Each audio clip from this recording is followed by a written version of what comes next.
Hello guys, स्वागत है और न्यू वीडियो में। तो गाइज पिछली दो वीडियो में हमने प्रेजेंट टेंस और पास्ट टेंस कंप्लीट कर दिया है। अगर आप वो वीडियो नहीं देखे हैं लोग तो प्लीज़ डिस्क्रिप्शन में हम उसका लिंक दे देंगे या आई बटन में हम दे देंगे, उस वीडियो को ज़रूर देख लीजिएगा लोग। आज हम लोग इस वीडियो में फ्यूचर टेंस पढ़ेंगे लोग। सो चलिए वीडियो को शुरू करते हैं लोग। तो सबसे पहले है फ्यूचर टेंस क्या होता है। भविष्यत काल किसे कहते हैं। A verb that refers to future time is said to be in future tense. जिस क्रिया से भविष्य के समय या आने वाले समय का बोध होता है उसे भविष्यत काल कहते हैं। आने वाले समय के अनुसार क्रिया के रूप में परिवर्तन को भविष्यत काल कहा जाता है। जैसे आई शेल प्ले, मैं खेलूँगा। यू विल प्ले, तुम खेलोगे। ही विल प्ले, वह खेलेगा। सेल प्ले एवं विल प्ले भविष्यत काल में है। इसमें क्रिया के अंत में गा, गे, गी अवश्य लग रहे थे। मीन्स भविष्यत काल के अंत में गा, गे, गी लग रहते हैं। सो फ्यूचर टेंस के कितने प्रकार होते हैं। तो फ्यूचर टेंस के 4 प्रकार होते हैं। पहला है फ्यूचर सिंपल टेंस या फ्यूचर इंडेफिनिट टेंस। दूसरा है फ्यूचर कंटिन्यूअस टेंस या फ्यूचर प्रोग्रेसिव टेंस या फ्यूचर इम्परफेक्ट टेंस। तीसरा है फ्यूचर परफेक्ट टेंस। चौथा है future perfect continuous tense. So सबसे पहले फ्यूचर इंडेफिनिट टेंस। तो it expresses an action that is performed in future time. यह भविष्य में की जाने वाली क्रिया को व्यक्त करता है। जिस भविष्यत काल से ज्ञात हो कि काम सामान्य तथा आने वाले समय में होगा उसे फ्यूचर इंडेफिनिट टेंस या सामान्य भविष्यत काल कहते हैं। इस टेंस के वाक्यों में काम का करना या होना भविष्यत काल में पाया जाता है। ऐसे वाक्यों के अंत में गा, गी, गे आते हैं। जैसे वी शेल राइट, हम लोग लिखेंगे। वी विल रीड, वह पढ़ेगा। मीन्स फ्यूचर इंडेफिनिट टेंस के अंत में गा, गी, गे आते हैं। जैसे हम लोग लिखेंगे, यहाँ पर लिखेंगे में इसमें गे आया है तथा वह पढ़ेगा इसमें गा आया है। सो इसके प्रयोग के कुछ नियम होते हैं। तो चलिए उस नियम को देख लेते हैं। तो सबसे पहला है, जब किसी वाक्य में प्रतिज्ञा करने का भाव तथा निश्चित इरादा निहित हो तो फर्स्ट पर्सन के दोनों नंबर या वचन आई तथा वी के साथ विल तथा सेकंड और थर्ड पर्सन के साथ सेल का प्रयोग किया जाता है। मीन्स अगर किसी वाक्य में प्रतिज्ञा करने का भाव प्रकट होता है या निश्चित इरादा उसमें निहित होता है तो उस फर्स्ट पर्सन और उसके दोनों नंबर मीन्स सिंगुलर और प्लूरल, फर्स्ट पर्सन के सिंगुलर आई तथा प्लूरल वी के साथ हम लोग विल का प्रयोग करेंगे तथा सेकंड पर्सन और थर्ड पर्सन के साथ सेल का प्रयोग करेंगे। जैसे ही shall go to Delhi today, वह आज अवश्य दिल्ली जाएगा। यहाँ पर सेंटेंस में दबाव दिया जा रहा है कि वह अवश्य जाएगा ही, इसलिए यहाँ पर ही के साथ सेल का प्रयोग हुआ है। तथा मैं परीक्षा में अवश्य प्रथम स्थान प्राप्त करूँगा। I will stand first in the examination, इसलिए यहाँ पर आई के साथ विल का प्रयोग हुआ है। साधारणतः फर्स्ट पर्सन के साथ सिंगुलर और प्लूरल दोनों number means I and we के साथ सेल का प्रयोग किया जाता है। मीन्स सामान्यतः मीन्स आई और वी के साथ हम लोग सेल का प्रयोग करते हैं जनरली। बट अगर उस में इरादा निश्चित होता है चाहे नहीं तो तब हम लोग उसके साथ विल का प्रयोग करेंगे। जैसे we shall go to market, I shall write a letter, हम लोग बाज़ार जाएंगे और मैं एक पत्र लिखूंगा। यहाँ पर एक जनरल सेंटेंस है इसलिए यहाँ पर वी के साथ सेल तथा आई के साथ सेल का प्रयोग हुआ है। अगर वही सेंटेंस पर दबाव दिया जाता तो उसमें वी के साथ विल एंड आई के साथ विल का प्रयोग होता। यदि सब्जेक्ट सेकंड पर्सन और थर्ड पर्सन सिंगुलर और plural you, he, she, it, they में हो तो उसके साथ विल का प्रयोग किया जाता है। यदि अगर सब्जेक्ट सेकंड पर्सन और थर्ड पर्सन के सिंगुलर और प्लूरल नंबर हो तो उसके साथ हम लोग विल का प्रयोग करते हैं। सेकंड पर्सन यू हो जाएगा तथा थर्ड पर्सन का सिंगुलर ही, सी, इट और थर्ड पर्सन का प्लूरल दे के साथ हम लोग विल का प्रयोग करेंगे। जैसे you will read, he will read, they will read. तुम पढ़ेगा मतलब आप पढ़ेगा, वह पढ़ेगा, वे लोग पढ़ेंगे। और यहाँ पर एक चार्ट है, फर्स्ट पर्सन के सिंगुलर नंबर के साथ सेल का प्रयोग, सेकंड नंबर के सिंगुलर के साथ विल का प्रयोग तथा थर्ड पर्सन के सिंगुलर के साथ विल का प्रयोग, तथा फर्स्ट पर्सन के प्लूरल नंबर के साथ सेल का, सेकंड नंबर के साथ प्लूरल के साथ विल का तथा थर्ड पर्सन के प्लूरल के साथ हम लोग विल का प्रयोग करते हैं। उसके बाद है structure of future indefinite tense. Future indefinite tense के कुछ स्ट्रक्चर होते हैं, तो चलिए उसको देख लेते हैं। तो अफर्मेटिव का स्ट्रक्चर होता है सब्जेक्ट प्लस विल या shall plus verb one plus object plus full stop. जैसे एग्जांपल है, he will send a letter, वह एक पत्र भेजेगा। और उसका तथा आई शैल गो देयर, मैं वहाँ जाऊँगा। और निगेटिव का स्ट्रक्चर होता है सब्जेक्ट प्लस विल या shall plus not plus verb one plus object plus full stop. जैसे एग्जांपल है, he will not send a letter, वह एक पत्र नहीं भेजेगा। और उसके बाद है I shall not go there, मैं वहाँ नहीं जाऊँगा। यहाँ पर ही और आई सब्जेक्ट है तथा वर्ब है सेंड और गो, और object a letter and there है। और इंट्रोगेटिव का स्ट्रक्चर होता है विल या shall plus subject plus verb one plus object plus question mark. जैसे एग्जांपल है, will he send you letter. उसके बाद है सेल आई गो देयर। उसके बाद है future imperfect tense. Future it expression an action that will be continuous in future time. So यह उस क्रिया को व्यक्त करता है जो भविष्य के समय में निरंतर यानी कंटिन्यू होता रहेगा। जिस भविष्य काल से यह मालूम हो कि काम भविष्य काल में या आने वाले समय में होता रहेगा, तो उसे फ्यूचर इम्परफेक्ट और कंटिन्यूअस टेंस कहते हैं। और फ्यूचर कंटिन्यूअस टेंस को हिंदी में हम लोग अपूर्ण भविष्यकाल कहते हैं।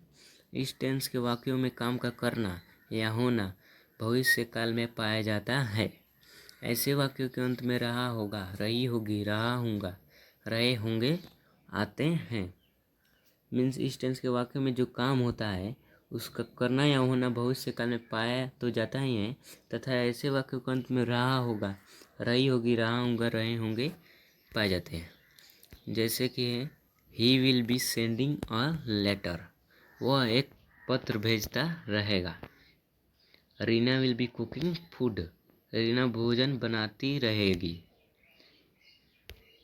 उसके बाद है प्रयोग के नियम। तो सेल तथा विल का प्रयोग फ्यूचर इंडेफिनिट की तरह होता है। मीन्स सेल और विल का प्रयोग जैसे हम लोग फ्यूचर इंडेफिनिट में कर रहे थे वैसे ही इसमें भी होगा।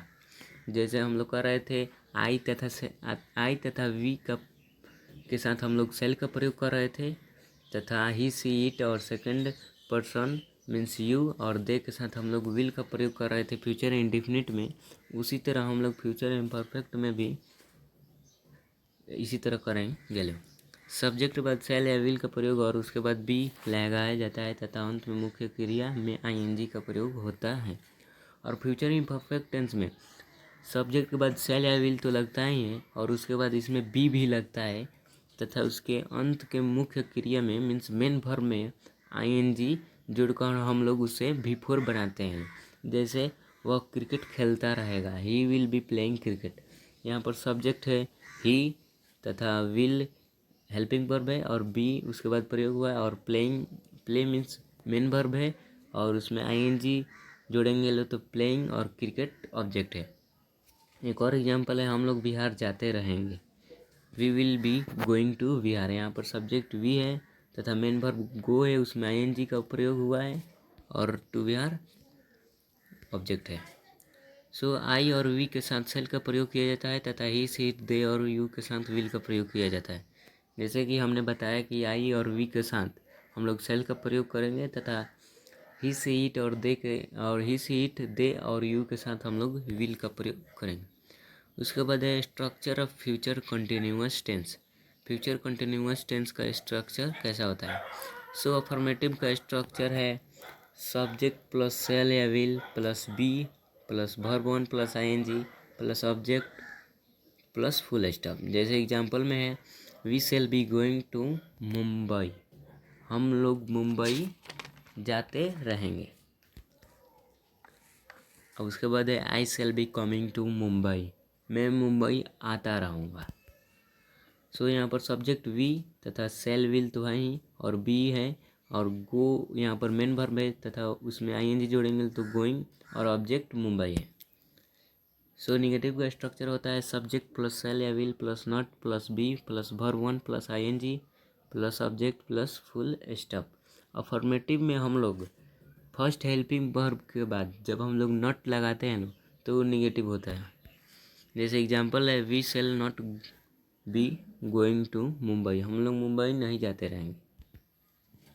आई shall not be coming to Mumbai, मैं मुंबई नहीं आता रहूँगा।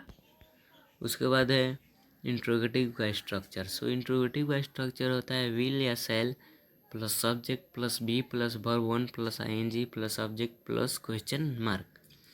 जैसे एग्जांपल में है shall we be going to Mumbai, क्या हम लोग मुंबई जाते रहेंगे। और उसके बाद shall I be coming to Mumbai, क्या मैं मुंबई आता रहूँगा। सो उसके बाद है future perfect tense, it expression and action that is assumed to be in future time. यह उस क्रिया को व्यक्त करता है जिसे माना जाता है कि वह भविष्य में पूरा हो जाएगा। जिस भविष्यत काल से यह ज्ञात हो कि काम आने वाले समय में पूरा हो चुकेगा उसे फ्यूचर परफेक्ट टेंस या पूर्ण भविष्यत काल कहते हैं। इन वाक्यों के अंत में चुकेगा, चुकूंगा, चुकोगे आदि शब्द आते हैं। मीन्स फ्यूचर परफेक्ट टेंस के वाक्य के अंत में चुकेगा, चुकूंगा, चुकोगे ये पाए जाते हैं। और इसके प्रयोग के नियम है सब्जेक्ट यदि फर्स्ट पर्सन आई या वी में रहें तो इसके बाद शैल हैव लगाया जाता है। मीन्स फर्स्ट पर्सन के सिंगुलर हो या प्लूरल उसके साथ हम लोग शैल हैव का प्रयोग करेंगे। जैसे वी शैल हैव रीड और आई शैल हैव रीड। यहाँ पर वी फर्स्ट पर्सन का प्लूरल है तो यहाँ पर शैल हैव का प्रयोग हुआ है तथा आई फर्स्ट पर्सन का सिंगुलर है फिर भी यहाँ पर शैल हैव का प्रयोग हुआ। और उसके बाद सब्जेक्ट यदि सेकंड और third person you he she it they में रहे तो यू विल हैव लगाया जाता है। मीन्स फर्स्ट पर्सन के सिंगुलर और प्लूरल को छोड़कर बाकी सबके साथ हम लोग विल हैव का प्रयोग करेंगे। जैसे I shall have played, you will be played, they will have written. और अंत में मुख्य क्रिया का तीसरा फॉर्म अर्थात पास्ट पार्टिसिपल को रखते हैं। जैसे आई शैल हैव प्लेड, इस वाक्य में प्लेड पास्ट पार्टिसिपल में है। मीन्स अगर मुख्य क्रिया में हम लोग पास्ट पार्टिसिपल यानी वर्ब का तीसरा फॉर्म का प्रयोग करते हैं। जैसे यहाँ पर प्ले फर्स्ट फॉर्म है, वर्ब का फर्स्ट फॉर्म है और प्लेड वर्ब का थर्ड फॉर्म है। और यदि भविष्यत काल में दो तरह का काम हो तो प्रथम कार्य सूचित करने के लिए फ्यूचर परफेक्ट टेंस और दूसरा कार्य सूचित करने के लिए प्रेजेंट इंडेफिनिट टेंस का प्रयोग होता है। मीन्स यदि फ्यूचर टेंस में दो काम या दो तरह के काम अगर एक मतलब पहले और बाद में हो तो हम लोग पहले के साथ फ्यूचर परफेक्ट टेंस का प्रयोग करेंगे लोग तथा दूसरे के साथ प्रेजेंट इंडेफिनिट टेंस का प्रयोग करेंगे। जैसे रोगी के मरने के पहले डॉक्टर आ चुकेगा, the doctor will have come before the patient die. Means यहाँ पर डॉक्टर के आने की सूचना पहले है इसलिए यहाँ पर डॉक्टर के साथ फ्यूचर परफेक्ट टेंस का प्रयोग हुआ है तथा पेशेंट के मरने के सूचना बाद है इसलिए यहाँ पर पेशेंट के साथ प्रेजेंट इंडेफिनिट टेंस का प्रयोग हुआ है। और तुम्हारे आने से पहले वह अपना पाठ याद कर चुकेगा, he will have learned this lesson before you come. 7 बजने से पहले हम खाना खा चुके होंगे, we shall have taken our food before it is 7। यह सब उसी तरह बनेगा जैसे हमने बताया। आपके आने से पहले मैं पुस्तक पढ़ चुकूँगा, I shall have read my book before you come. उसके बाद है structure of future perfect tense. So affirmative का स्ट्रक्चर होता है सब्जेक्ट प्लस विल या shall plus have plus verb three plus object plus full stop. जैसे example है you will have seen the car, आपने कार देखी होगी। Reena will have cooked food, Reena भोजन बना चुकी होगी। यहाँ पर सब्जेक्ट यू और रीना है तथा हैव का प्रयोग हुआ है विल हैव का, क्योंकि ये सेकंड पर्सन है तथा रीना थर्ड पर्सन है विल हैव का। और सीन सी का वर्ब थ्री है और कुक का भी थ्री है। निगेटिव का स्ट्रक्चर होता है सब्जेक्ट प्लस विल या shall plus not plus have plus verb three plus object plus question mark. Example है you will not have seen the car, आपने कार नहीं देखी होगी। और Reena will not have cooked food, Reena भोजन नहीं बना चुकी होगी। और इंट्रोगेटिव का स्ट्रक्चर होता है विल या shall plus subject plus have plus verb three plus object plus question mark. और यहाँ पर है will you have seen the car, क्या आपने कार देखी होगी। और will Reena have cooked food, क्या रीना भोजन बना चुकी होगी। सो यहाँ पर विल है और यू सब्जेक्ट है और रीना भी सब्जेक्ट है और हैव बीन का प्रयोग और हैव का प्रयोग हुआ है तथा सीन सी का वर्ब थ्री है ही। उसके बाद है फ्यूचर परफेक्ट कंटिन्यूअस टेंस, जो कि फ्यूचर टेंस का लास्ट है part. So it express an action that is assumed to continue up until a point in the future। यह उस क्रिया को व्यक्त करता है जिसे भविष्य में एक बिंदु तक जारी रखने के लिए माना जाता है।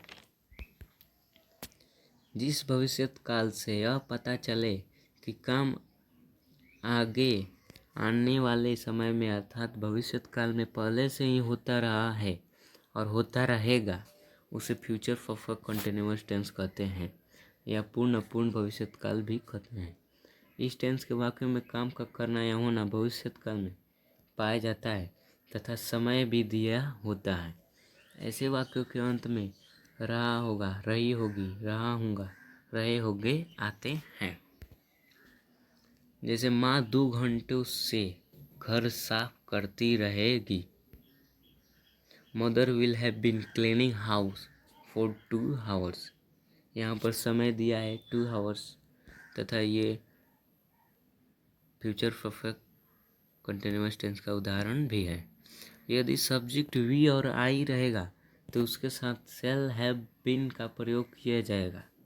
और अगर सब्जेक्ट ही से इट दे यू रहेगा तो उसके साथ विल हैव बीन का प्रयोग किया जाएगा। मीन्स अगर फर्स्ट पर्सन का सिंगुलर हो या प्लूरल उसके साथ हम लोग शैल हैव बीन का प्रयोग करेंगे तथा बाकी सबके साथ ही सी इट यू दे के साथ हम लोग विल हैव बीन का प्रयोग करेंगे। जैसे I shall have been playing football since Monday और you will have been cutting hair for 2 years।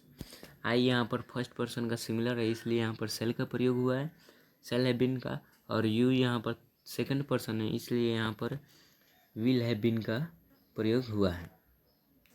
He will have drinking water for 10 minutes, यहाँ पर ही थर्ड पर्सन है इसलिए यहाँ पर विल हैव बीन होगा। यहाँ पर भी he will have been drinking water for 10 minutes।